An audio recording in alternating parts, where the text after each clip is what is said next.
মহান বুজুর্গ অলি হযরত শাহ মুহসিন আউলিয়া অন্যতম।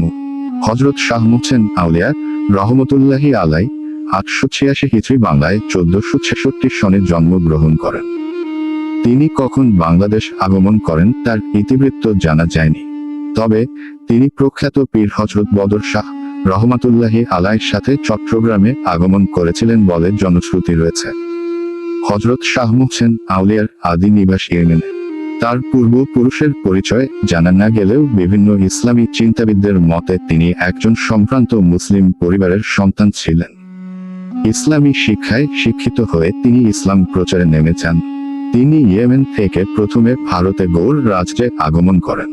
গৌড় রাজ্য তখন শিক্ষা, শিল্প, সংস্কৃতির কেন্দ্রবিন্দু ছিল।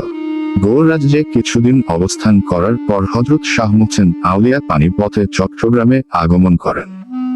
কথিত আছে তিনি তার ব্যবহৃত